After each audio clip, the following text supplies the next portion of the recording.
آثار ہمیں نہیں دکھائی دے رہے. تو یہی وجہ ہے کہ شہری اور آپ گورنر خیبر پختونخوا کی بات کر رہے, خیر ان کی تو مولانا صاحب کے ساتھ سیاسی رقابت بھی ہے, دونوں ایک حلقے سے تعلق رکھتے ہیں اور ایک دوسرے کے خلاف الیکشن لڑتے رہے, لیکن کنڈی صاحب کے جو جذبات مجروح ہوئے ہیں اس قسم کے باقی بھی سیاسی جماعتیں جو ہے ہم نے دیکھا, آپ نے خود تمام کا تذکرہ کیا. عام شہری بھی اس پہ سراپا احتجاج ہے اور مولانا صاحب سے ایک ہی مطالبہ کیا جا رہا ہے کہ اس بیان کی تلافی کی جائے, اور تلافی اسی صورت میں ہو سکتی کیونکہ بات تو اتنی آگے بڑھ چکی ہے کہ اب معافی کے علاوہ اور اس بیان کو واپس لینے کے علاوہ مولانا صاحب کے پاس کوئی رستہ نہیں بچا ہے, اور ریاست کے پاس کافی رستے ہیں. قانون سے رجوع کیا گیا ہے, عدالتیں موجود ہے, اور جو حالیہ ترامیم ہوئی ہے اس میں اگر آپ افواج پاکستان کے خلاف کوئی بھی ہرزہ سرائی کی جاتی ہے تو اس کی بھی سخت سے سخت سزا کا تعین کیا گیا ہے. تو بہتر تو یہی ہوگا کہ مولانا صاحب جلد از جلد اس معاملہ کو رفع دفع کرے. کل ان کا میں ایک بیان دیکھ رہا تھا جو شاید آپ کا دوسرا موضوع ہے, جو آزاد کشمیر کے حوالے سے ثالثی کی بات ہے, تو ان کی ثالثی یا ان کی سیاسی کردار پہ تب ہی ماضی کی طرح زیادہ بھروسہ کیا جائے گا جب وہ اس قابل ہوں گے کہ وہ افواج پاکستان کے قربانیوں کا اعتراف کرے اور شہداء کے خاندانوں سے وہ معذرت کرے. اگر ایسا نہیں ہوگا نازیہ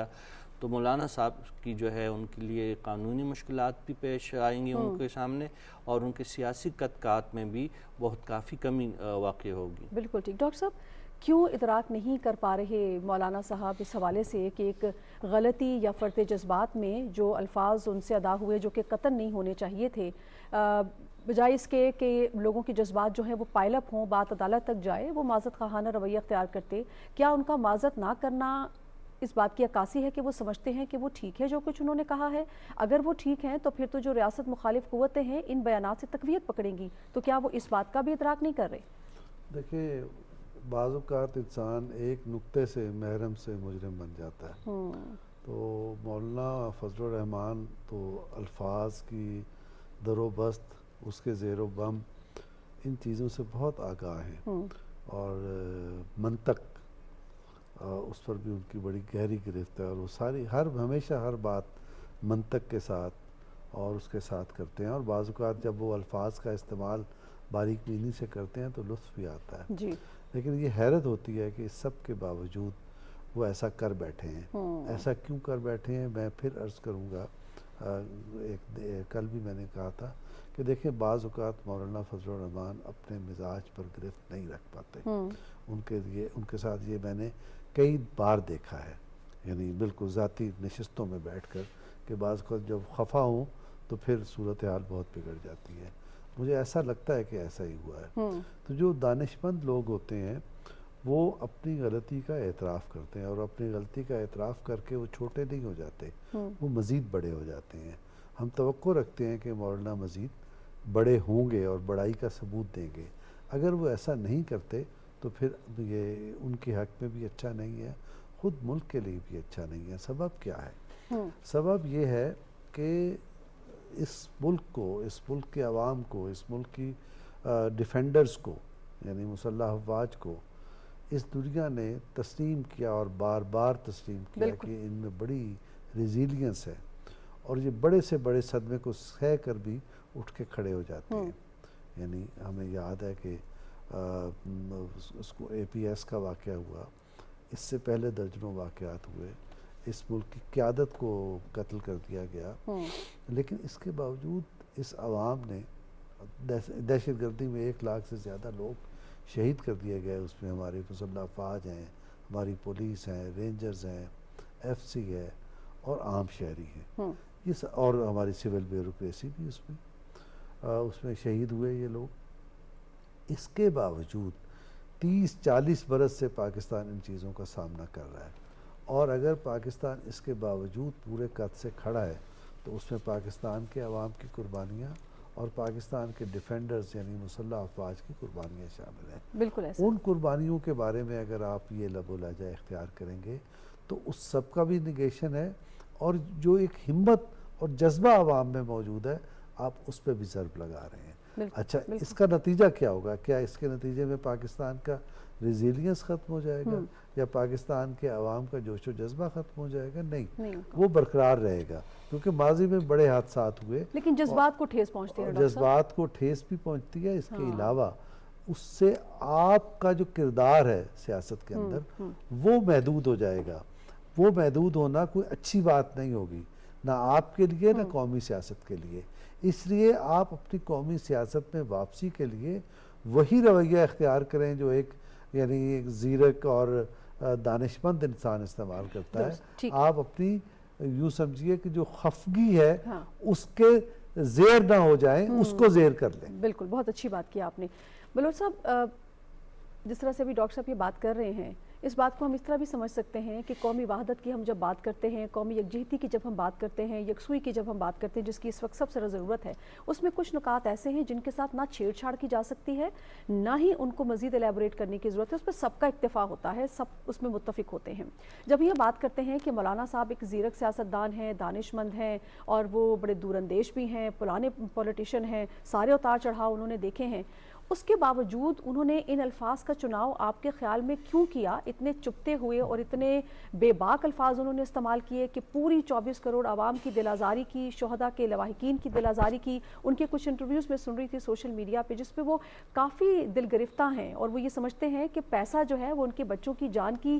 قیمت نہیں ہو سکتا ہے۔ اور کیا ایسا ممکن ہے کہ مولانا صاحب بھی اپنی اولاد کو بھیج دیں قربانی کے لیے چند پیسوں کے عوض؟ تو ظاہر ہے یہ موازنہ تو کسی طور بھی ڈیسنسی میں فال نہیں کرتا۔ جی بہت شکریہ۔ میں سمجھتا ہوں کہ جیسی ایک قیادت ہو اس کا ایک ویژن بھی وسیع ہونا چاہیے۔ ذاتی سیاست اپنی جگہ پہ، ذاتی مفادات بھی ہوتے ہیں، اس کے لیے جدوجہد بھی ہوتی ہے، اور سیاست کی اس لیے جاتی ہے کہ اقدار اور اقدار کے نزدیک رہا جائے، لیکن یہ جو تھوک ہٹا والا عمل ہے یہ کسی صورت میں کسی قوم کے سیاسی رہنما کو، کیسی سیاسی قیادت کو، کسی سیاسی تحریک کو روا رکھنا میں سمجھتا ہوں کہ اصولاً یہ غلط ہے۔ اس چیز کو نہ صرف دنیا سمجھتی ہے، پاکستانی قوم بھی سمجھتی ہے کہ کون کیا کردار ادا کر رہا ہے۔ اگر کوئی آپ 2 سال پہلے، کوئی کچھ عرصہ پہلے آپ اقدار میں شراکت دار ہیں تو سب کچھ ٹھیک ہے، اگر اقدار میں شراکت دار نہیں ہے تو بہت خراب ہو جائے، اور وہ بھی میں سمجھتا ہوں کہ تنقید تو ہونی چاہیے، کوئی بھی مبرر نہیں ہے، لیکن محل وقوع اور حالات بھی دیکھے جاتے ہیں کہ کس سیاسی قیادت کو، کس عمل کو کہاں تک لے جانا ہے۔ پاکستان کا جیسے ڈاکٹر صاحب نے کہا تقریباً 30-40 سالوں سے ایک جس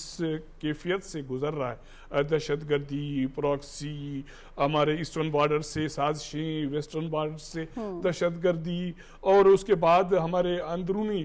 جو وہاں عناصر جو جا کے کردار ادا کر رہے ہیں اب موجودہ حالات میں، جو چیزیں کسی سے ڈھکی چھپی نہیں ہے، اس صورتحال میں میں سمجھتا ہوں کہ بہت بالغ نظری سے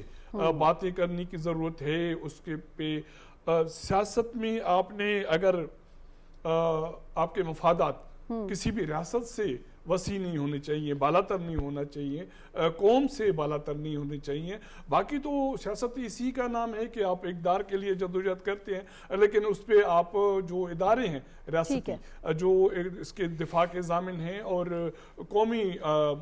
حفاظت کے ضامن ہیں، ان کو یقینی طور پر میں سمجھتا ہوں کہ اسی صورت میں کسی حوالے سے تنقید کا نشانہ بنانا اور ان کو بلائن کرنا وہ کسی صورت میں قابل قبول بھی نہیں ہونا چاہیے۔ اور میں سمجھتا ہوں کہ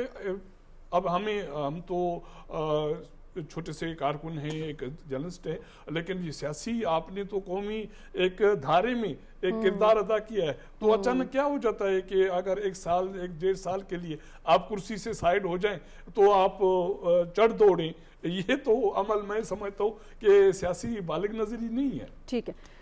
شنیلا، ابھی ہم دیکھ رہے ہیں کہ مولانا فضل الرحمان کے اس بیان کے بعد چاہے ہمارے سیاسی قائدین ہوں، سماجی حلقے ہوں، یا ہماری عوام ہو، یا سوشل میڈیا ہو، اس میں بھرپور تنقید کی جا رہی ہے، اور ان کے متنازع بیان سے ان کو پیچھے ہٹنے کا بھی کہا جا رہا ہے اور معافی بھی مانگی کہ کہا جا رہا ہے. اب ہم دیکھ رہے ہیں کہ یہ بات عدالت تک جا پہنچی ہے. اب اس معاملے کو آپ کیسے آگے جاتا ہوا دیکھ رہی ہیں؟ آپ کو لگتا ہے کہ اب یہ ادراک ہوگا ان کو کہ وہ عوام سے معافی مانگیں گے؟ ابھی جب ان کا حالیہ بیان ہے اس میں آزاد کشمیر میں ثالثی کا تو انہوں نے ذکر کیا, اس حوالے سے بات تو کی, لیکن اس بیان کے حوالے سے انہوں نے کوئی تذکرہ نہیں کیا.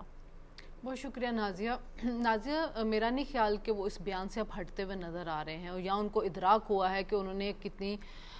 دل ازاری کی ہے پاکستانی قوم کی. کیونکہ ان کے بیٹے کا اگر ہم بیان دیکھیں, ان کی پارٹی کے باقی لوگوں کا بیان دیکھیں, تو ایسا لگتا ہے جیسے ایک ڈٹائی نظر آ رہی ہے کہ وہ بس اڑ گئے ہیں کہ ہاں ہم نے بہت بڑا کارنامہ ایک انجام دے دیا یہ بات کر کے. حالانکہ اسی بیان کے بعد آپ دیکھیں تو ہمارے ہمسائے ملک کے اندر جو ان کا میڈیا ہے وہ کیسے شادیانے بجا رہا ہے. ہم اسرائیل کے میڈیا کو دیکھیں کیسے شادیانے بجا رہے ہیں, کیونکہ ان کو ایک موقع مل گیا ہے. مئی کے اندر جو ان کو ہزیمت اٹھانی پڑی تھی, اس کے بعد سے, اور اس کے بعد جب پاکستان امریکہ ایران کی ثالثی کروا رہا تھا تو ان کے ہاتھ میں کچھ ایسا نہیں آ رہا تھا. تو مولانا نے یہ بیان دے کے ان کو ایک چیز پکڑا دیا جس کا وہ ڈھنڈورا جو ہے وہ پیٹنا شروع ہو گئے ہیں. لیکن ماضی کے اندر مولانا فضل الرحمان جو ہیں وہ بانی پی ٹی آئی کے بارے میں کہتے رہتے تھے کہ وہ کہتے ہیں کہ میری زبان پھسل جاتی ہے, کبھی بھی کہیں جاتے ہیں بیان دیتے ہیں کہتے ہیں میری زبان پھسل گئی. مولانا صاحب یہی بات جب دوسروں کے بارے میں کہتے رہے تو اب آج یہ تو کہہ ہی نہیں سکتے کہ میری زبان پھسل گئی. اور اگر چلیں یہ بھی کہہ دیتے کہ زبان پھسل گئی, مجھ سے غلطی ہوگی, تو چلیں کچھ سمجھ بھی آ جاتا. ایک بڑے پائے کے لیڈر ہیں اور وہ بات انہوں نے کسی بند کمرے کے اندر نہیں کی, ایک مجمع کے ساتھ خطاب کرتے ہوئے انہوں نے اپنے ورکرز کے سامنے کہی ہے. اس کا مطلب تو یہ کہ انہوں نے اشتعال دلانے کے لیے, فتنہ انگیزی کے لیے یہ بات کی ہے. تو وہ یہ بات بھی کہتے تھے چلو زبان پھسل گئی, تو ایک دوسرے لیڈر کو تو آپ یہ تانا دے رہے ہو زبان پھسلنے کے بعد کس قسم کا, تو اپنے بارے میں یہ کیا کہیں گے. تو مولانا کے بارے میں ہم سارے یہ بات کرتے ہیں جو بڑے کیلکولیٹڈ بولتے ہیں, بڑے اچھے الفاظ, گنے چنے الفاظ کے ساتھ وہ بات کرتے ہیں. مولانا کو پتا ہوتا ہے میں کیا بات کروں. تو اس کا مطلب یہ کہ پھر انہوں نے انٹینشنلی یہ بات کی ہے. پھر ہم یہ نہیں کہہ سکتے کہ یہ جان بوجھ کے ہو گئی, زبان پھسل گئی.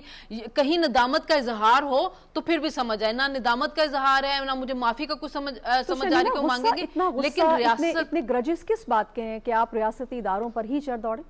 اس لیے کہ مولانا جو ہیں ان کی سیاست میں ایک چیز رہی ہے حصہ لینا, اور ان کو وہ نہیں مل رہا ہے. ان کو لگ رہا تھا جس طرح کی وہ چاہ رہے ہیں کہ حکومت کہیں گورنر راج لگا دے یا حکومت کسی کی حکومت گرا دے, اس جگہ پہ ہماری حکومت قائم ہو جائے. 2013 کے اندر بھی جب پی ٹی آئی کی حکومت کے پی کے میں بنی تھی تو مولانا کو اس وقت بھی بڑی ناراضگی ہوئی تھی کہ یہ نہیں ہونا چاہیے. تو شاید یہی وہ ریزن ہے جس کی وجہ سے وہ اداروں کے اوپر چڑھ دوڑے ہیں. لیکن آپ کو اگر کسی کے سیاسی کردار کے اوپر اعتراض ہے یا تو آپ سیاست کریں, آپ سیاسی بیان دیں, آپ شہداء کے اوپر مت جائیں. ہمارے پولیس والے ہو, لیویز والے ہو, ایف سی ہوں, ہمارے فورسز کے شہداء ہوں, دیکھیں ان کے بارے میں اس طرح کی بات کر کے آپ ان کے لوائقین کے علاوہ آپ نے پورے پاکستانیوں کو دل دکھایا. کوئی گنجائش بھی نہیں بنتی. بالکل گنجائش نہیں بنتی. ناظرین یہاں پر وقت ہے بریک کا, بریک سے واپس آئیں گے تو دوسرے ٹاپک ہے, آپ ہمارے ساتھ رہیے.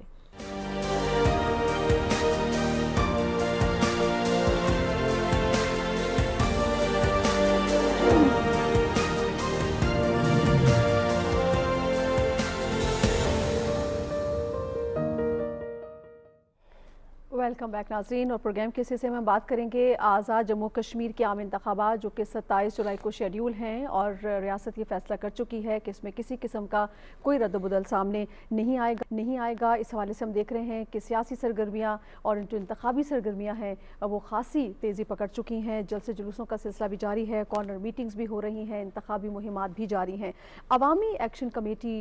نے جس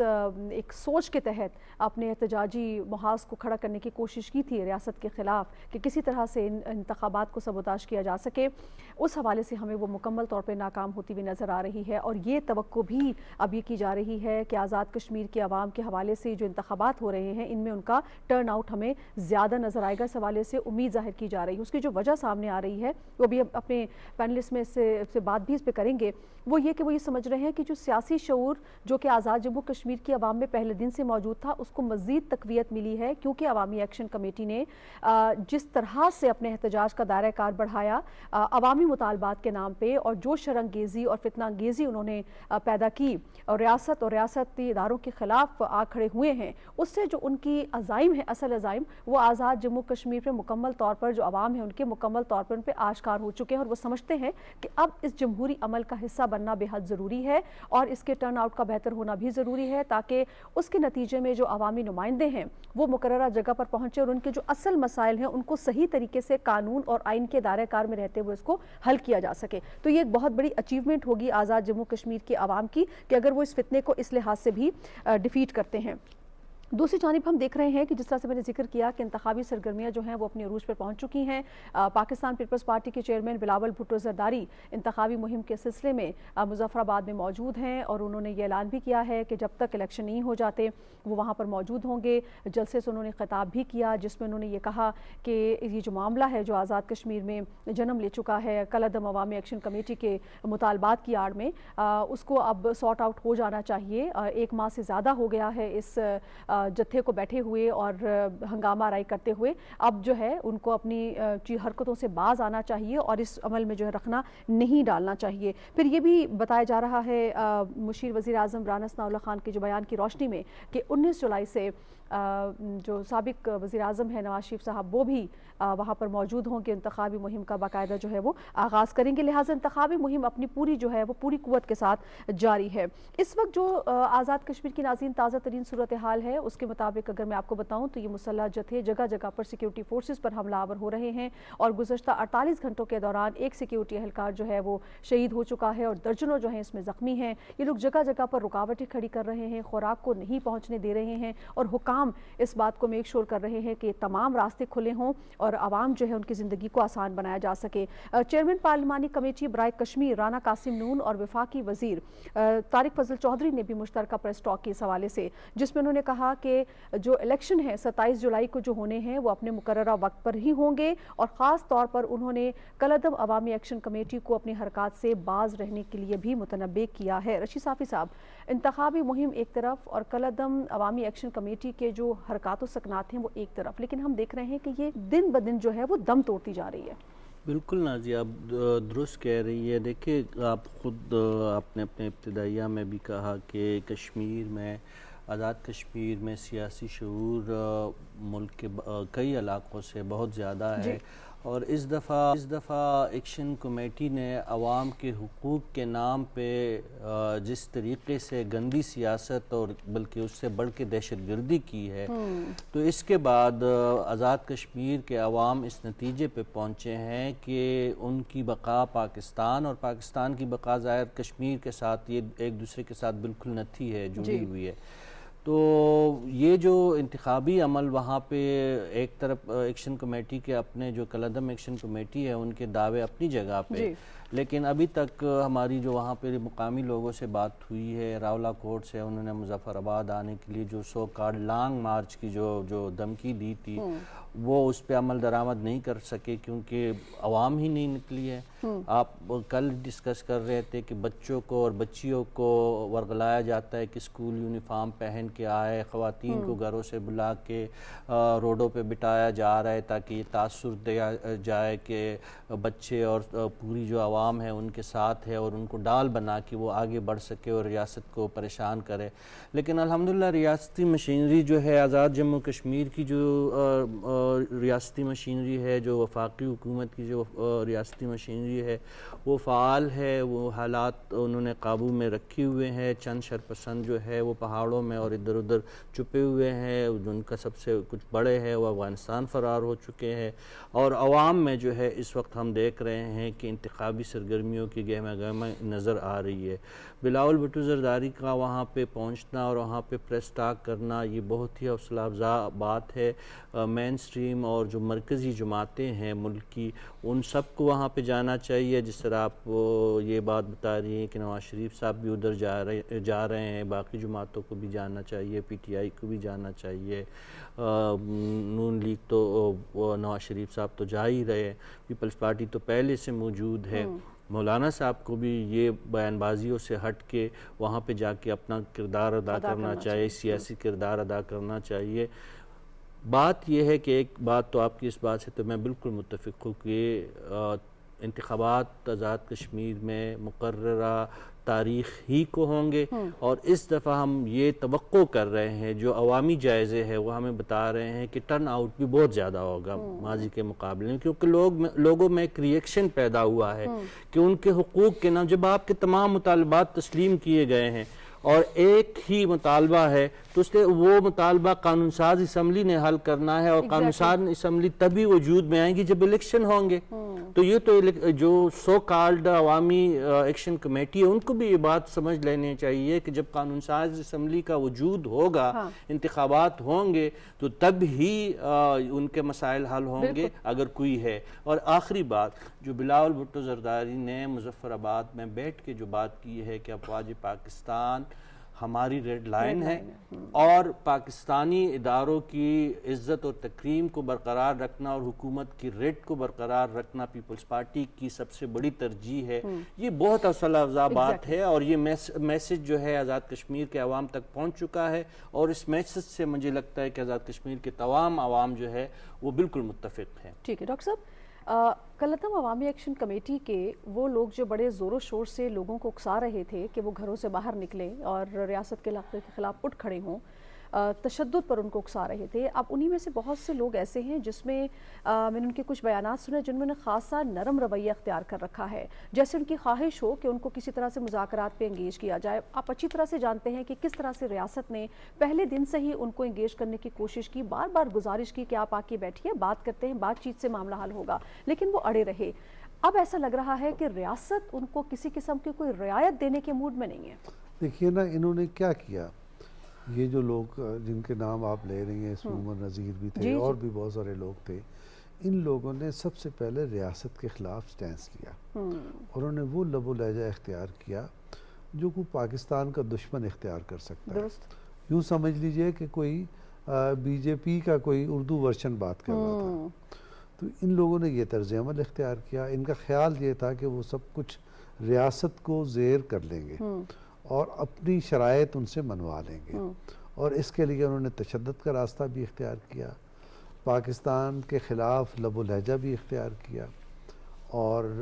آپ یہ دیکھ سکتے ہیں کہ اس میں ہماری فورسز بھی ہیں، جتنے بھی فورسز ہیں وہ ٹارگٹ ہوئی، عوام ٹارگٹ ہوئے، تاجر ٹارگٹ ہوئے، ان سب کو ٹارگٹ کیا۔ اب خیال یہ تھا، بعض اوقات حکمت عملی ان لوگوں کی، ایسے طرز عمل رکھنے والوں کی یہ ہوتی ہے کہ جتنا آپ تشدد کو بڑھاتے جائیں گے، جتنا آپ معمولات زندگی کو متاثر کرتے جائیں گے، اس کے نتیجے میں آپ کی ریلیونس بڑھتی چلی جائے گی۔ لیکن ہوا ایسا نہیں۔ ایسا کیوں نہیں ہوا؟ ایسا اس لیے نہیں ہوا کہ آزاد کشمیر کے یہ انتخابات، اس کی تاریخ ہے جو 80 سال کی تاریخ ہے، اس میں خاص اہمیت رکھتے ہیں۔ ہم بڑے فخر سے یہ ابھی تک کہتے آئے ہیں کہ اس آزاد کشمیر کے اس خطے کے انتخابات ہمیشہ وقت پر ہوئے، کبھی تاخیر نہیں ہوئی۔ سبب کیا تھا کہ یہاں کے عوام پاکستان کے ساتھ وابستگی رکھتے ہیں، لیکن اس وقت سازش یہ تھی کہ آزاد کشمیر کے انتخابات کو متاثر کر دیا جائے۔ میں نے آپ کو کل بھی بتایا کہ افغانستان میں بیٹھے ہوئے دہشت گردوں نے کہا کہ کسی صورت میں الیکشن نہیں ہونے دینے، اور یہ اس کی چابی کہاں سے تھی آپ کو معلوم ہے کہ اس وقت افغان طالبان کے لیڈر کن کے ساتھ بیٹھتے ہیں، کن کے ساتھ سر جوڑ کے سازشیں کرتے ہیں، تو یہ سب تھا۔ مقصد یہ تھا کہ آزاد کشمیر کو مقبوضہ کشمیر جیسا خطہ بنا دیا جائے۔ اس کے رد عمل میں آزاد کشمیر کے عوام اٹھ کھڑے ہوئے ہیں، انہوں نے ان کو بھی ناکام کر دیا ہے، اور انہوں نے، جیسے ابھی صافی صاحب نے کہا، یہ الیکشن بھی تاریخی ہوں گے پارٹیسپیشن کے اعتبار سے۔ اس ایسی صورتحال میں جنہوں نے ایسی صورتحال پیدا کی ہو، ان کو فیس سیونگ کیسے دی جا سکتی؟ بالکل ٹھیک۔ قربان بلوچ صاحب، آپ کلعدم عوامی ایکشن کمیٹی کا مستقبل کیا دیکھ رہے ہیں؟ کیونکہ ریاست نے زیرو ٹالرنس کی پالیسی اب اپنا لی ہے، اور یہ فیصلہ کر لیا گیا ہے کہ اس مسلح جتھے کو سے آئینی ہاتھوں سے نمٹا جائے گا۔ جی، میں سمجھتا ہوں کہ ایک چیز کو سمجھنے کی ضرورت ہے، جو بھی لوگ اس وقت اس حوالے سے کسی کنفرنٹیشن میں ہیں، کسی ایجیٹیشن میں ہیں کہ سیاست کس کے لیے؟ سیاست ان لوگوں کے لیے جن کی آپ بات کر رہے ہیں، جن کی ووٹ کی بات کر رہے ہیں، جن کے حقوق کی بات کر رہے ہیں۔ اگر ان کے لیے آپ مشکلات پیدا کرتے ہیں تو پھر آپ یقینی طور پر سمجھنے کی ضرورت ہے کہ آپ ان کے ایجنڈا پہ تو نہیں ہیں، ان کے ویلفیئر کے لیے بھی نہیں ہے، ان کی بہتری کے لیے بھی نہیں ہے کہ ان کے خوراک کی فراہمی، ان کی ادویات، اب مونسون شروع ہو گیا ہے، وہاں مزید جو مشکلات ٹرانسپورٹ وغیرہ، تو اپنے لوگوں کے لیے مشکلات پیدا کر کے سیاست کرنے کی یہ بات یا اس کو سیاسی رنگ دینے کی بات اب مجھے کبھی بھی سمجھ میں نہیں آئی۔ سیاست تو میرے خیال میں مذاکرات کی بات ہے، ٹیبل پہ بیٹھ کے بات کرنے کی بات ہے، لوگوں کو ان کے لیے بہتری اور بہتر صورتحال پیدا کرنے کی بات ہے۔ اگر ایسا نہیں ہوتا تو پھر کوئی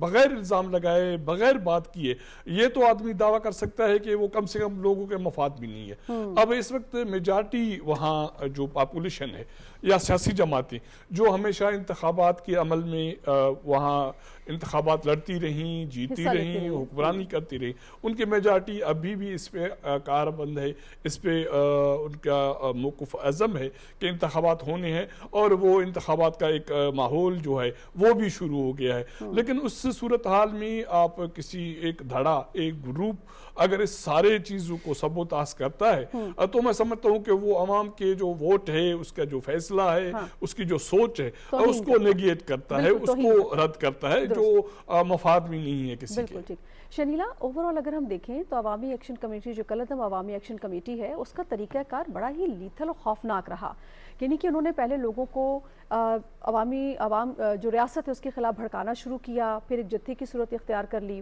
پھر اس کے بعد ریاست کے خلاف نعرے لگانا شروع کر دیے، پھر ریاستی اداروں کے خلاف لوگوں کے دلوں میں جو ہے جذبات اکسائے۔ اس کے بعد ہم نے دیکھا کہ انہوں نے خواتین کو استعمال کرنا شروع کر دیا، بچوں کو ڈھال بنانا شروع کر دیا، اور اب یہ موقع ہے کہ انہوں نے خوراک کی ترسیل نہ صرف روکی بلکہ طلبہ طالبات کو بھی یہ اکسا رہے ہیں کہ آپ بھی فرنٹ لائن پر آ جائیں۔ تو یہ جو ان کا پیٹرن رہا ہے، یہ تو کسی طور بھی جمہوری نہیں ہو سکتا اور کسی طور بھی ریاست کے حق میں نہیں جا سکتا۔ نازیہ، ان کو جمہوری اور سیاسی کبھی کسی نے سمجھا ہی نہیں، کیونکہ ان کا رویہ ہی ایسا رہا ہے۔ جو سیاسی جماعتیں ہوتی ہیں یا عوامی جماعتیں ہوتی ہیں، ان کا ضرور یہ ہوتا ہے کہ وہ ریاست سے ڈیمانڈ کرتی ہیں، حکومت سے ڈیمانڈ کرتی ہیں، عوام کے بہت سے ایسے فلاح کے منصوبے ہوتے ہیں جن کے لیے وہ آتی ہیں اور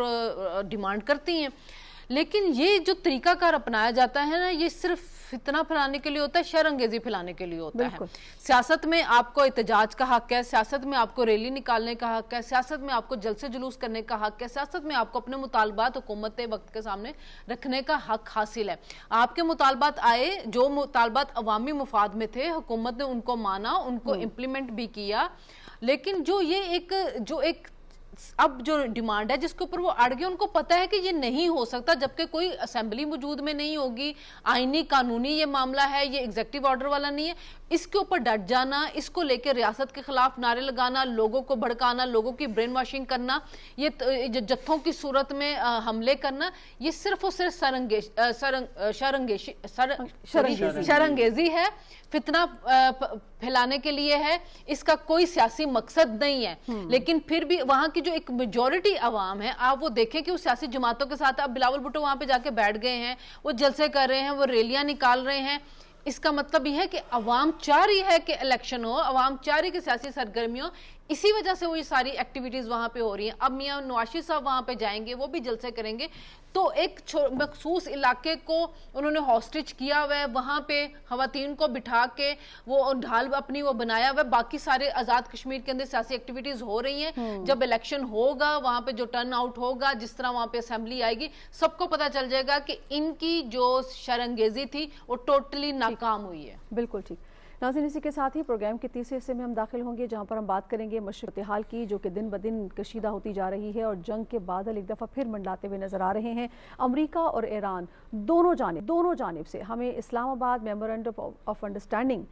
پر عمل درآمد نظر نہیں آ رہا، دونوں ایک دوسرے پر حملے کر رہے ہیں۔ امریکہ نے ایران پہ 7 گھنٹے بمباری کی ہے، جس میں ایران کی فوجی انسٹالیشن کو نشانہ بنایا گیا ہے، جس میں 7 ایرانی فوجی بھی جو ہے وہ شہید ہوئے ہیں۔ ایرانی میڈیا جو رپورٹ کر رہا ہے وہ یہ بتاتا ہے کہ کشم، کیش، جاسک، بشہر، بندر عباس میں امریکہ کی جانب سے حملے کیے گئے ہیں۔ امریکی سینٹکام یہ کہتا ہے کہ امریکی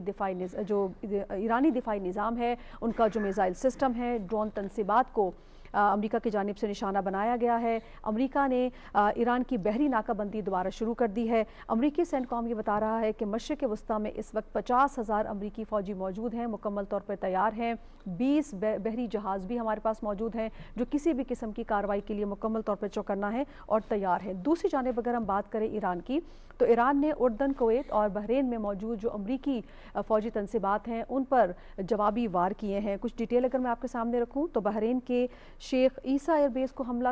کا نشانہ بنایا گیا ہے، کویت کے علی سالم ایئر بیس کو اور اردن میں السرک شامل ہیں، ان کو نشانہ بنایا گیا ہے ایران کی جانب سے۔ پاسداران انقلاب کا موقف اس سارے معاملے میں ناظرین انتہائی سخت گر رہا ہے۔ وہ یہ کہتے ہیں کہ آبنائے ہرمز مکمل طور پر